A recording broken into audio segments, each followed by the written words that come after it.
ज्योतिबाच्या नावानं चांग बल श्री हलसिद्धनाथ यांनी श्रीमंत सिद्धोजीराजे निपाणकरांना असे सांगितले की ज्योतिबाचा जो मुकुट आहे तो कोणी बसवायला गेलं तर तो व्यवस्थित बसेना, तुम्ही जावा आणि मुकुट बसवून या असा आदेश केला। त्या आदेशानुसार श्रीमंत सिद्धोजीराजे निपाणकर यांनी ज्योतिबाला जाऊन ज्योतिबाचा मुकुट चढवण्यात आला।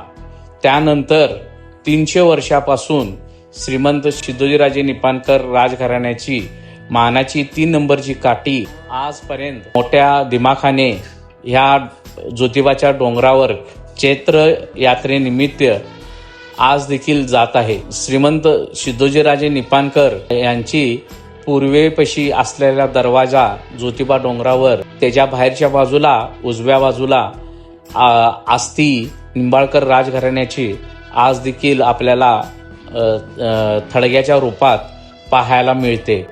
श्रीमंत सिद्धोजीराजे निपाणकर यांनी ही परंपरा त्या काळी चालू केलेली आज पण त्यांचे 8वे वंशज विद्यमान राजेसाहेब श्रीमंत दादाराजे नाईक निंबाळकर हे अखंडरित्या चालू ठेवले आहे। ह्या काठीचा मानकरी श्री वसीदार घराणे हे देखील मोठ्या हिराकीने या काठीसाठी पूर्वनपार श्रद्धेनं व भक्तिभावानं येऊन निपाणकर राजवाड्यामध्ये काठीची सर्वप्रथम पूजा वगैरे करून उभा करून ती मोठ्या दिमाखाने आपल्या खांद्यावर घेऊन नाचवतात। हे सर्व जे काही ज्योतिबाचा जो एक आशीर्वाद म्हणून आज देखील ह्या घराण्याने तेवीत ठेवला आहे। ही काठी त्या काळी 3ऱ्या नंबरला ही काठी ज्योतिबा डोंगरावर फिरत असे, एवढा मोठा मान निपाणकर राजघराण्याला आहे।